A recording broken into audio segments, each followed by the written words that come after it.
Okay, so good afternoon, everyone. My name is ALEKSANDRA KAZMIERCZAK. I'm from the European Environment Agency, and I will talk about responding to climate change impacts on human health and well-being. Just to introduce where I come from, European Environment Agency is an independent agency of the European Union, which means that we are not part of the European Commission, but we are independent from it. We work with 38 member and cooperating countries across Europe, and our main job is to collect the information and data from the member countries, mainly on reporting under different legislative initiatives on air quality, biodiversity, water quality, and so on. But we also do quite a bit of work on climate change adaptation. With regards to climate impacts on health and also broader impacts, in March this year, we published the first European climate risk assessment, which is really, in terms of the climate hazards, showing that risks are increasing and that we are not very well prepared for those. So it's not news to anyone in this room that we are expecting higher temperatures, more occurrences of heat waves. And whilst in the north of Europe, it will rain a bit more, and in the south of Europe, it will rain a bit less. We can expect more instances of heavy precipitation, potentially leading to flooding. And one thing in the European climate risk assessment is that it really puts human health and well-being into the heart of things. It's really making the point that climate change affects us all, both directly but also in indirect ways, through the impacts on our food production, for example, through increasing prices of produce and impact on people's diets and nutrition, through impacts on ecosystems. We heard about invasive species, for example, allergies, but also, for example, how the green spaces that we have currently in cities are suffering due to higher temperatures and droughts and may provide less cooling services in the future.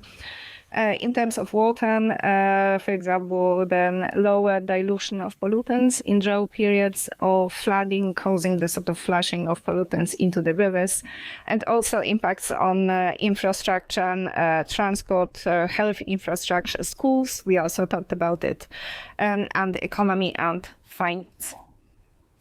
The European Climate Risk Assessment provides the evidence that the most urgent risks to human health are heat stress. We talked about it a lot, but also wildfires through the destruction of infrastructure, but also through the emissions of smoke, as well as other aspects, pathogens in coastal waters, for example. So whilst the coastal waters are getting warmer in the Nordic countries, then that's great, but that also brings in various pathogens that may be of risk to human health. And the important part is also that we are not super well prepared for what's about to come. So our policy readiness is not quite there. But we also have another initiative called the European Climate and Health Observatory. And the previous speaker was mentioning that there was little concern for climate in the European institutions 20 years ago. So it has changed a lot. It has changed a lot. We have the European climate law. We have also the European adaptation strategy from 3 years ago. And one of the initiatives under those strategy was to set up the European Climate and Health Observatory in recognition that we don't know enough. We don't know enough about the impacts of climate change on human health, and we know even less about what solutions can we apply to reduce these risks. The observatory is a partnership of the European Commission, European Environment Agency, a number of other European agencies, but also Copernicus, WHO, Europe, Lancet Countdown in Europe, which is a network of researchers working specifically on climate change and health, and a couple of organizations bringing together the public health practitioners. In the European Climate and Health Observatory, we focused so far over the course of the last 3 years on Yes. the screen is saying something. Yeah, it's going to be off the 1 minute. But I think instantly, yesterday, you have to pull just the remote control just one, and it will be okay. Just in case someone let the TV on, this is going to be switched off automatically. So this is nobody can live this. Except the switch on, switch off button, you could press any of the others. Every word of same. So on. Yeah, it will be okay. So we should switch on and off. Others and then what you have to do and can you read it? I mean, really, you just talked about the answer about the wildfires. I love it. So you're right, covering his body. Yeah, but I hope I did Right. Yeah, what is the, you know, kind of facing flicked out? Switch on again. Should be done like it. They start selling monophones until No, switch on. Okay. No, it's okay. This is automatically is going to be off. now we can switch to Netflix as well. The arsenal on Lockman. Which what? Now is the day. Let use. Yeah. I put us there on the browser and turned off. And now the turn is on there. Thank you. Okay, so over the course of the past 3 years, we focused on the topics that were identified by our stakeholders working in either climate change adaptation or health as the most pressing. So in the first 2 years, we worked mainly on heat and infectious diseases, and we published the first report. And then the second report was focused on water-related issues, how climate change impacts health via floods, droughts, but also changes in water chemistry, temperature, and biology. So under this first topic, through the collaboration with our colleagues from Randstad Kingdom in Europe, we see that in Europe we have increasing vulnerability of the population to heat. It means that our aging society, the prevalence of diseases, obesity and urbanization, meaning that as a society we are less and less resilient to heat. And this, combined with the increasing occurrence of heat waves, translates into a higher exposure of the vulnerable populations to heat waves. So the map on the right is showing the increase in the exposure of population over 65 between the first and second decade of the 21st century, showing the increase in certain regions of Europe. We also know, and we talked about it, that heat kills, and it kills the older people, those who are sick. We also see an increasing impact on outdoor workers. Not only last week, there was a death of a migrant worker, someone from a very vulnerable background with very few rights in Europe that died in Italy. But if those numbers are not really persuasive, but we want to communicate on climate change impacts and health, there are also other aspects. So, for example, we looked at the distribution of hospitals in relation to urban heat island effect across 100 European cities, and half of the hospitals in cities are located within an urban heat island area. And that's good, an additional pressure on them. Here we can see a headline from The Guardian last year that 1/5 of the UK hospitals had to cancel operations. So that starts to sort of affect not just the most vulnerable in the population, but also the people who had some scheduled operations, for example. Another argument that could be communicated is that it translates into then connectivity, it translates into our economy. That the workers who need more breaks or cannot work during the hottest periods of the day, it's causing the loss of the working hour and has an impact on the economy. In the second part of our work, we look more at water-related health hazards, and results are also quite telling. So Every 8th European is living in areas that are potentially at risk of flooding, and every 9th hospital in Europe is located in areas that are potentially at risk of flooding. We continue to develop in a way that is not really sustainable. We looked at the change of population in flood risk areas between 2011 and 2021, and an additional 935,000 people have moved into areas that are at risk of flooding. So how we develop is not really going in the right direction. At the same time, a substantial proportion of population is living in areas with permanent water stress. It's not just in the south of Europe, but many areas in Poland, in Germany, the Netherlands are extracting more water than is actually available. And also the risks of pollution. 15% of industrial facilities are again located in flood risk areas. And when it rains and we have combined sewage water systems, it means that the polluted water is coming into the water bodies before it can be treated. And that leads to impacts on health. They are not as big as the impacts of heat, for example, but over 4 decades, nearly 5,600 people lost their lives from floods and 700 died directly as a result of wildfires. And of course, many tens of thousands of people have been affected by wildfire smoke. We also looked at the bacteria in waters, in bathing waters. The countries are reporting on the levels of bacteria, and it's a hot topic. Everyone heard about the Olympics and what happened to the swimmers there.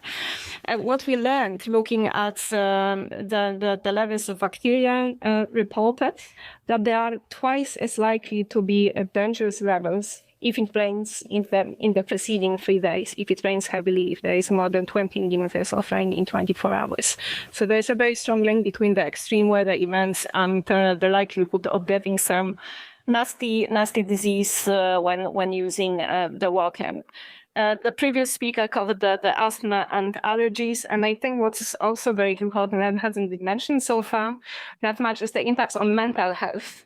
And not just as a result of being exposed to floods or wildfires, experiencing something very traumatic, but also in the case of heat, how it affects our mood and our irritability.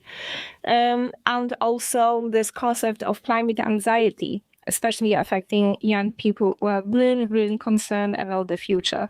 There was some research done a few years ago with 10,000 young people across the globe, including also European countries, and 75% of them thought that the future is frightening. 3 out of 4 young people, that's actually, it gives me goosebumps thinking about the young generation and, how scared they are about the world that they will face. So that was just a sort of, a quick tour through some of the impacts, but I really wanted to focus on the responses. And climate change and health in the last 2 or 3 years, it really went upwards on the sort of political agenda. In 2022, there was a communique from the health ministers of the G7 countries really putting the action on climate neutral and climate resilient health system on the agenda. Since then, we had the declaration the Budapest Declaration at the 2023 WHO Europe conference, where the ministers of environment and health committed to action also on climate change and health, the COP22 declaration, and the most recently the resolution at the World Health Assembly on climate change and health. So this topic is really gaining a lot of traction.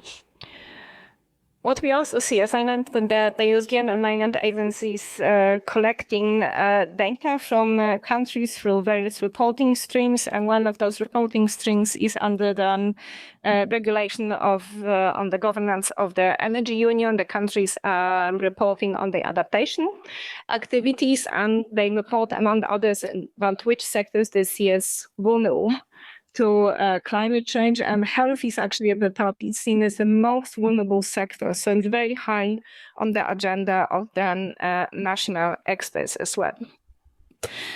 That's what's happening in policies. A couple of years ago, we looked at how climate change impacts on health are covered in the national adaptation policies and also in the national health strategies, and which actions are being planned. So the blue bars are representing the number of national adaptation strategies, and the green bars, the national health strategies. And you can see straight away that the blue bars are longer than the green bars, which means that the climate change effects on health are covered to a greater extent in national adaptation strategies rather than the health strategies. So that gave us a sort of quite a lot of impetus to actually start talking to people from the health sector rather than the adaptation sector, because preaching to the converter is not really achieving the impact. Another interesting thing is that if you look at the most frequently planned actions, monitoring, surveillance, early warning systems, awareness raising campaign, more research, setting up new governance structures, is it enough? It all seems to be still very much in the preparatory stages. So I think, we have the beginnings in the policy, we have the political commitment, there is still a way to go.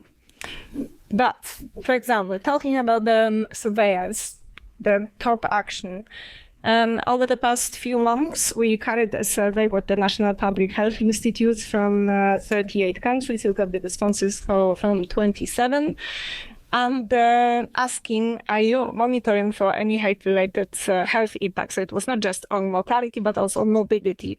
And you can see this sort of, west-east divide, and that the countries in the east and north of Europe are not really doing that or starting to act on that. And what it means, if you don't monitor the health impacts, it's difficult to act on them if you don't know how many people are being affected. In 2019, WHO Europe looked at asked the countries which of them have heat health action plans. And that was the situation back then. So the dark blue is national plans, the lighter blue is sub-national or local plans. We asked the same question now, and even though the sample of countries is different, because different countries responded to surveying, the picture is pretty similar. And it's actually quite sad that over the course of 5 years, not much progress has been made. And I think that really emphasizes the importance of monitoring and surveillance to be able to act. Another interesting thing, there's the chart with the sort of most impacted sectors from the national level was putting health at the first stop, at the first place. But what's happening at the subnational level? We looked at the actions planned by the local authorities who are signatories to the Covenant of Mayors on Climate and Energy, where they plan actions on adaptation as well, and looked at the actions they are planning on different topics. And health is not the first, not the second, health is the sixth when it comes to the sort of number of actions being planned. And it is because in many local authorities, it is the environment departments, it is the urban design departments, sometimes it's the architecture departments that are dealing with climate change adaptation, taking it from a very technological perspective. And a few years ago, when I worked much more on urban adaptation, I looked at the involvement of stakeholders into those plans, and the involvement of any departments or organizations from healthcare or social care in adaptation planning was minimal. So there is a sort of big divide between climate community and health community at the local level.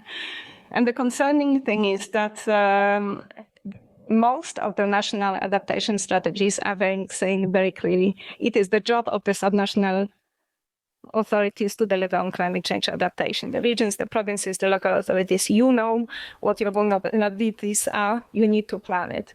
And if it's being planned without health in mind, then it might not deliver the optimum results.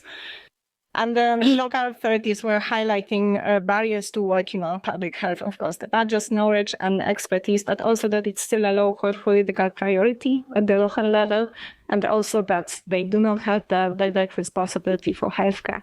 So talking to subnational authorities is yet another point where the communication can be very effective. Also, very recently, we looked at the regulations for maximum permissible temperatures in different work settings, in hospitals and in foods across European countries. These are draft results, so I removed the row with the countries at the bottom. But what it shows is that most countries have some legislation for general working conditions. Mm-hmm. Some countries are also regulating for example, the people working in construction or other or other types of employment. But for example, the regulations for schools and how hot can it be in schools is hardly regulated. Most of the regulations are about the minimum temperatures because the heat wasn't the problem and they were developed in 1970s, for example. So that sort of shows that there is a very little regulatory push. And I think that the issues such as development of standards or working closely with the legislators can help to resolve it. Another gap. Sorry, that means it's depressive. But how is climate change included in the education of future and doctors, nurses, pharmacists, and so on? Some time ago, I spoke to very nice people from the International Federation of Medical Students Associations, and they said that in 2020 they ran the survey on climate change education in medical schools, and that in only a quarter of them there was some sort of formal module on climate change included. And in 1/5 of them, the students were actually organizing themselves and teaching each other and looking for resources and so on. So you can see there's a sort of, if you're a pessimist, you can see that there is not much formal education. If you're an optimist, you can see that there is a lot of initiative and a lot of appetite among the young people in the medical profession. In schools of public health, the situation was a bit better. But it's really highlighted by the practitioners, not the students, but the current practitioners, that they need more education. There was a survey done by Johnson & Johnson and the Economist with the doctors and nurses from the UK, France and Germany, where the doctors were saying, we want to do something, but we are really lacking the education, we are lacking the resources, we are lacking the time. But the education was one of the things that is really emerging as very important. So educating your friends who are doctors and nurses is one of the things to do. But we also emphasize that there is, in general, solutions across different spatial scales and across sectors. A lot of things can be done in order to prevent the climate change impacts on health, not just on the climate change side, not just on the health side, but anything that comes in between. The buildings that we live in, the cities that we live in, how we manage our water, and so on. And just to finish off, in the European Climate and Health Observatory, we are looking at the various solutions that are being implemented. We have a number of case studies looking at a variety of solutions, from how to build a flood-resilient hospital from Denmark to some initiatives taking care of vulnerable people during heat waves, when they can receive advice and personalized warnings.